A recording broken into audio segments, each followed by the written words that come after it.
တင်တို့အတွက်လက်ရှိကြုံရတဲ့အချစ်ရေးပြဿနာများဟောကင်ပါ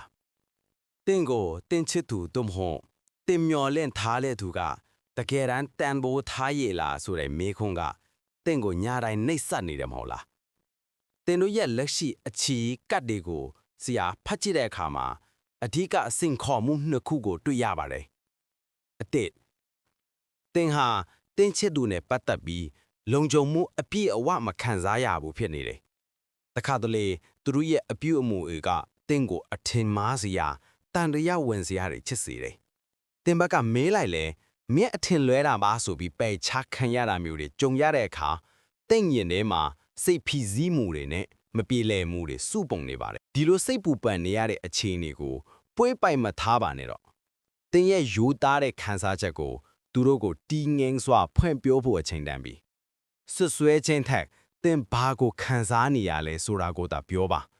တကယ်လို့ဒီစကားပြောဆိုမှုအပြီးမှလောင်သူတို့ဘက်ကပြောင်းလဲမှုသို့မဟုတ်တာဝန်ယူမှုကိုမပြနိုင်သေးဘူးဆိုရင်ဒါဟာတင်အတွက်ရှေ့ဆက်ရမယ့်လမ်းကြောင်းကိုပြတ်သားစွာရွေးချယ်ဖို့အချက်ပေးကောင်းတန်ပါပဲတင်တို့ဟာချစ်သူအတွက်အကောင်းဆုံးတွေကြီးပေးဆက်တတ်သူတွေပါတင်ဘက်ကအများကြီးစူးစမ်းပေးနေပေမဲ့တင်ချစ်သူဘက်ကတင်ပေးတဲ့လောက်မတန်ဖိုးထားတာဒါမှမဟုတ်တင်ရဲ့စိတ်ရှည်မှုတွေကိုအခွင့်ကောင်းယူနေတာမျိုးခံစားရနိုင်တယ်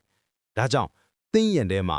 ငါတယောက်သေးပဲဒီဆက်ဆံရေးကိုထမ်းထားရတာလားဆိုတဲ့ခံစားချက်တွေဖြစ်ပေါ်နေပြီးတိတ်ဆိတ်တဲ့စိတ်ကုန်မှုတွေစတင်နေပါတယ်ဆရာရဲ့အကြံပြုချက်တင်းကိုတင်ပြန်လဲအားဖြည့်ဖို့လိုပါတယ်ဒီဆက်ဆံရေးမှာပေးကမ်းနဲ့ရရှိမှုခိုင်းကျင်ကြီးဖို့အရေးကြီးပါတယ်တင်ဘက်ကအမြဲတမ်းပေးနေရတဲ့အခြေအနေကိုရပ်ပြီးကိုယ့်အတွက်ကိုအချိန်ပေးပါ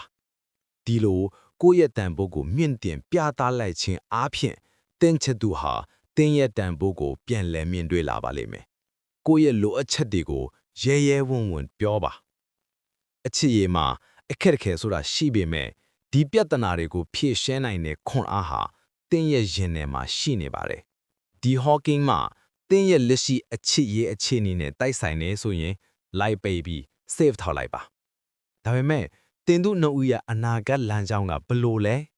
သူနဲ့ဆက်သွားတင်လားဒါမှမဟုတ်အဆုံးသတ်ရမလားဆိုတဲ့ကိုရေးကိုသာအတိအကျဆုံးဖြတ်ချက်တွေအတွက်အဖြေလိုချင်နေဆိုရင်